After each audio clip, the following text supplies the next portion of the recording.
Baik, Bapak-Bapak yang terkasih, jika ada pertanyaan silakan, masih ada waktu. Ya, Pak Linkun.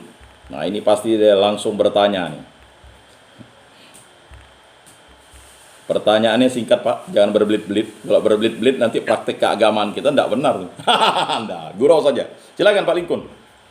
Ya, terima kasih Pak. Ya. Saya ada satu pertanyaan Baik. tentang Keluaran 3 dari Ya. Keluaran 3 ayatnya yang ke-14-15. Ya. Kalau ke-14 itu kan kalau dibaca-baca itu kan orang masih bingung, aku adalah aku, tapi kita ngerti. Ya. Yang tanya itu ayat ke-15-nya. Yang saya mau bacakan kembali sebentar. Nah, silakan bacakan, Pak. Ya.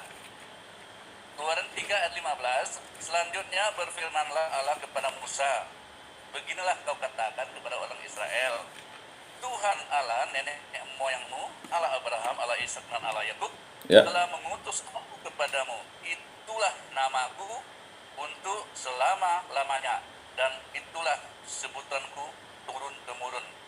Sekarang timbul pertanyaan, Pak.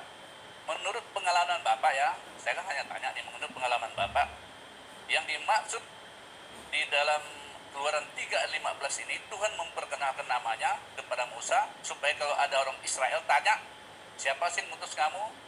Kalau orang Israel tanya, siapa sih namamu? Nah, kan harus disebutkan. Nah, di sini sudah jelas, Pak, namanya sudah jelas.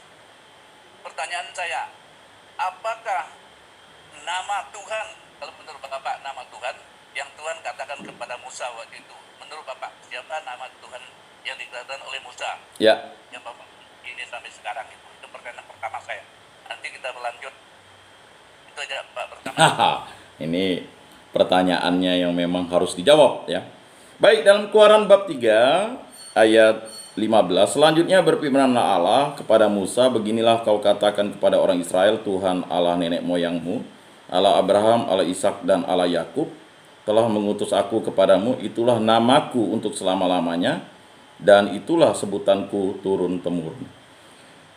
Ya, baik. Di situ juga kita harus mulai melihat ayat sebelumnya, Pak ya. Nanti ayat setelahnya. Jadi, oleh karena Allah sendirilah yang sedang berbicara, maka selayaknya ia berkata, aku ada yang aku ada. Dan bukan aku ada, lalu ia ada.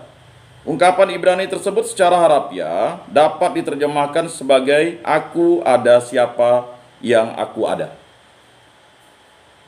Dari ungkapan itu mungkin mau ditarik kesimpulan bahwa Allah sebenarnya tidak mau menyatakan namanya.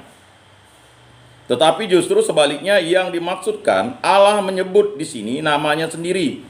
Menurut alam pikiran bangsa Semit, nama itu sedikit banyak mengungkapkan kepribadian Allah. Ya. Jadi ungkapan Ibrani Eye Aser Eye secara harafiah juga boleh diterjemahkan sebagai berikut. Aku ada, dia yang aku ada. Menurut patokan tata bahasa Ibrani, ungkapan itu berarti aku adalah dia yang ada atau akulah yang ada. Ya, para penerjemah kitab suci ke dalam bahasa Yunani Septuaginta mengerti ungkapan Ibrani itu dengan arti sedemikian juga. Mereka menerjemahkan ego eimi hoon, artinya Allah satu-satunya yang sungguh-sungguh ada.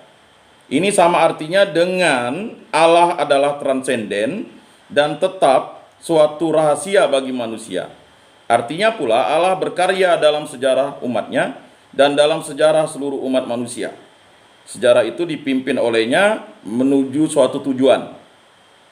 Nah, nas Keluaran mengenai pernyataan nama Tuhan itu mengandung bibit segala keterangan yang kemudian masih diberikan Allah pada Wahyu nanti di bab 1 ayat 8, yang ada dan yang sudah ada dan yang akan datang, yang maha kuasa. Itu juga tercantum di Yohanes 8 ayat 24, Wahyu 1 ayat 4, dan ya Yesaya 42 ayat 8. Jadi ayat 16-nya lagi, aku sudah mengindahkan kamu. Ya, harafiah aku sudah mengunjungi kamu. Kalau mengenai Allah, ungkapan Ibrani itu mencakup gagasan bahwa Allah mempunyai hak mutlak untuk ya menilik, menghakimi dan membalas. Turun tangan Allah dalam hidup orang per orang atau bangsa-bangsa dapat membawa berkat. Ya, jadi jelas itu. Nah, jadi seperti itu, Pak. Bukan itu maksudnya. Yang saya tanyakan kan tidak perlu lebar-lebar nyonya, cuma satu saja saya Iya. kan nama sang pencipta pada masa itu yang dikenalkan Tuhan sendiri kepada Musa. Iya. Namanya Pak siapa menurut Bapak itu? Ya namanya itu yang disampaikannya itu. Jadi Musa begini harus dipahami konteks, ya kan? Nama Allah itu kan tergantung bahasa dan kata-kata mereka yang memahami. Ya. Jadi Allah Abraham, Allah Ishak, Allah Yakub itu menyatakan bahwa yang mewahyukan dirinya kepada Abraham, Ishak, dan Yakub dan menjumpai Musa itu adalah Allah Abraham, Ishak, dan Yakub itu. Ya. Nama Allah itu kan transenden. Ya kan? Maka mereka mengartikan nama Allah itu kan dengan huruf yang ya misal YHWH. Ya, nama Allah itu kan tidak bisa disebut dengan sesuatu. Saya, ayatnya kan sudah sangat jelas. Iya. Itulah namaku. Saya kan minta Bapak itu menjelaskan kepada saya menurut Bapak pribadi siapa nama sang pencipta itu yang dikenalkan kepada Musa namanya itu, apakah namanya Allah atau nama lain? Dan Allah itu kan nama, bukan sebutan. Itulah maksud saya tanya dengan Bapak. Kenapa? Karena situ jelas sudah dikatakan itulah namaku. Ya. Untuk selama-lamanya, artinya tidak bisa dirubah nama Tuhan itu. Ya. Kalau mau bilang namanya Allah ya silakan. Nah, berarti namanya Allah menurut Bapak itu siapa gitu? Itu yang saya mau nanyakan itu ya. Ya menurut saya ya nama yang sudah tercantum di situ. Saya kan menurut kitab suci, tidak bisa saya menurut nama pribadi. Kalau saya nyebut nama Allah Jubata, bagaimana? Apakah Bapak mau terima? Paling kun. Kalau saya nyebut nama Allah Sangkaru, apakah Bapak mau terima? Kan tidak bisa begitu. Jadi yang Bapak tanyakan ini, nama yang transenden itu ya kita sesuai dengan kitab suci lah. Yang Bapak tanyakan itu yang Bapak jawab. Jadi bukan maksud pribadi. Menurut pribadi saya, nama Allah itu ya sudah tertera di situ. Setelah itu Allah memperkenalkan dirinya dalam kitab perjanjian baru itu dengan nama Allah itu Yesus Kristus, begitu. Kalau Bapak bilang nama Allah, jadi Allah itu kan sudah nama. Sama juga orang menyebut presiden, nama Jokowi itu siapa sih? Nah, Ya Jokowi, ini beda Pak. Bapak ngomong nama Allah dengan Jokowi. Jokowi itu Presiden RI, sekarang ya Jokowi. betul. Nah, nama Allah itu ya aku adalah aku. Bagaimana Bapak bisa menyebut nama Allah itu? Kayak Yakobus ini tidak bisa membedakan antara nama dan gelar. Iya, gelar-gelar Allah itu kan ada. Jadi kan Bapak bertanya nama kitab keluaran ini. Bukan gelar, itu nama, itu betul-betul nama. Iya. Sekarang itu Bapak kalau ingin menyampaikan nama Allah, ya Bapak baca aja kitab Kejadian sampai Wahyu. Saya ingin mau meluruskan apa yang Bapak sampaikan. Kita bukan mau ingin berdebat nama Allah.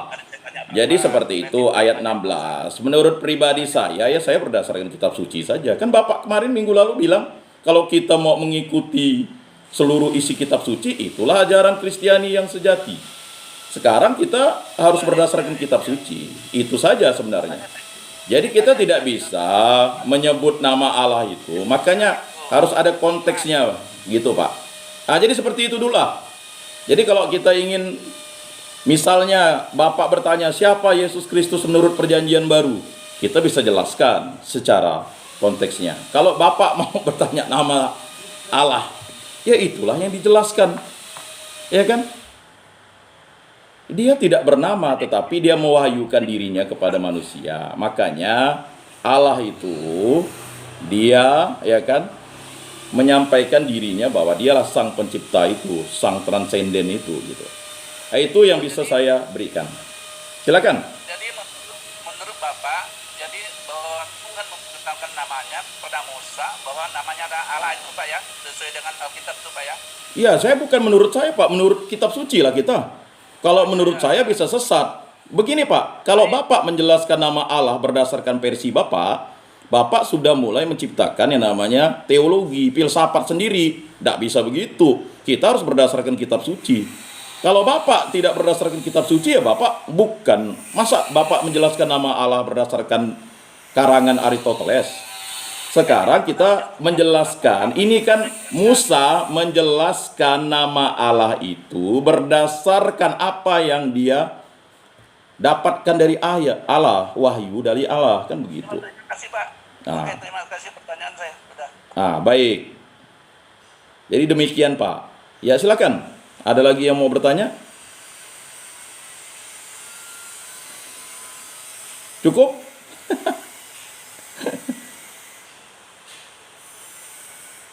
Ada? Ya, cukup Pak. Oh cukup. Baik. Jadi seperti itu ya Pak Gusmanto, Pak Lingkun. Saya tidak ingin mau mengatakan siapa. Saya tetap bertolaknya nama Allah itu ya apa yang disampaikan oleh Allah sendiri, kan begitu. Jadi kalau kita berbicara siapa itu Allah, sang pencipta, sang transenden, jelas. Ya kan? Jadi kita kembali ke kitab suci. Jadi sebagai orang Kristiani itu kan, sumber iman kita itu kan yang pertama adalah kitab suci. Yang kedua adalah tradisi gereja, yang ketiga adalah magisterium gereja. Itu yang kita pahami. Nah, ajaran gereja masing-masing, eklesiologinya ya silakan. Ya kan? Menurut berdasarkan ya kan gereja mana yang Bapak ikuti. Jadi tidak bisa kita lalu ingin mencampur adukkan itu lagi. Di dunia yang terbuka ini, memahami iman itu harus dengan perbuatan cinta kasihnya. Ya kan? Apa yang kita pahami itu adalah sesuatu yang menjadikan dasar pengetahuan iman kita sebagai pengikut Kristus Yesus. Dan kita tahu bahwa Allah itu adalah Yesus Kristus. Dialah Sang Roh Kudus, dialah Bapa di surga. Itu sudah jelas. Dan bagi orang Yahudi, Yesus Kristus bukan Tuhan, silakan. Bagi orang lain, tetapi kalau ingin mengikuti Yesus, berarti mengikuti Tuhan Allah. Ya. Sama seperti Kristus itu kan gelar, bukan nama. Sang penyelamat, Sang Mesias. Ya. Baik. Dan kita harus tahu bahwa Yesus itu kan artinya Allah menyelamatkan. Ya. Jadi kalau kita mau berbicara nama Allah, ya konteksnya pakai saja kitab suci. Tidak bisa menurut pribadi. Ya. Kalau pribadi saya menjelaskan nama Allah berdasarkan iman nenek moyang saya berbeda. Baik, demikianlah ya. Terima kasih atas pertanyaannya, sungguh membangun ya. Jadi apapun yang kita jelaskan pada hari ini tujuannya satu. Bagaimana kita menghormati nama Allah. Ya. Aku adalah Tuhan Allahmu. Jadi jelas. Nah, minggu depan kita akan konteks ke hormatilah ibu bapamu. Baik, mari kita tutup kegiatan ini. Jika ada kesalahan atau ada hal-hal yang memang keliru, ya kita bisa saling menguatkan, saling mendampingi. Ya, saya hanya menyampaikan bahan sesuai dengan ajaran iman. Ya, jadi bahannya jelas berdasarkan tradisi gereja, kitab suci, dan berdasarkan rumusan iman Katolik yang sudah diintisarikan oleh KWI. Nah, jadi seperti itu ya Bapak-Bapak yang terkasih. Semoga bermakna dan bermanfaat bagi hidup kita. Mari kita tutup dalam doa. Dalam nama Bapa dan Putra dan Roh Kudus. Amin. Allah Tritunggal yang Maha Kudus, kami bersyukur dan berterima kasih atas karya agungmu. Engkau mendampingi kami. Engkau hidup bersama kami dalam nama Tuhan Yesus Kristus.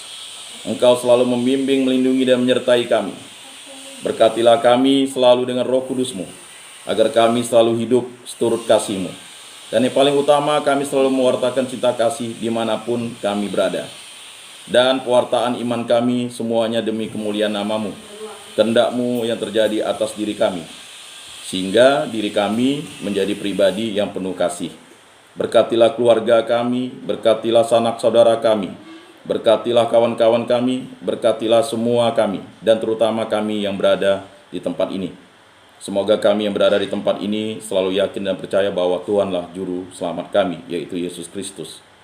Sembuhkan dan pulihkanlah kawan-kawan kami yang mungkin terluka batinnya, jiwanya, yang terluka juga fisiknya, agar dengan kekuatan cinta kasih kami dapat selalu mendoakan kawan kami, saudara kami, dan diri kami untuk tetap setia kepada Yesus Kristus. Dan berkatilah para aparat dan juga petugas yang ada di rutan ini, sehingga dengan penuh kasih mereka dapat melayani saudara-saudari kami, baik yang seiman maupun yang percaya dalam nama Tuhan dengan nama-nama yang lain. Berkatilah agar kami selalu membimbing ya diri kami dengan firman dan sabda-Mu. Dan yang paling utama, kuatkanlah kami para pengurus gereja untuk dapat terus menjadi teladan dan mengimbau kawan-kawan kami untuk kembali kepada jalan Kristus. Semua ini kami serahkan dengan perantaraan Tuhan kami Yesus Kristus, yang hidup dan meraja kini dan sepanjang segala masa. Amin. Dalam nama Bapa dan Putra dan Roh Kudus. Amin. Salam kasih, damai dan sejahtera. Tuhan memberkati, menyertai dan melindungi. Salam.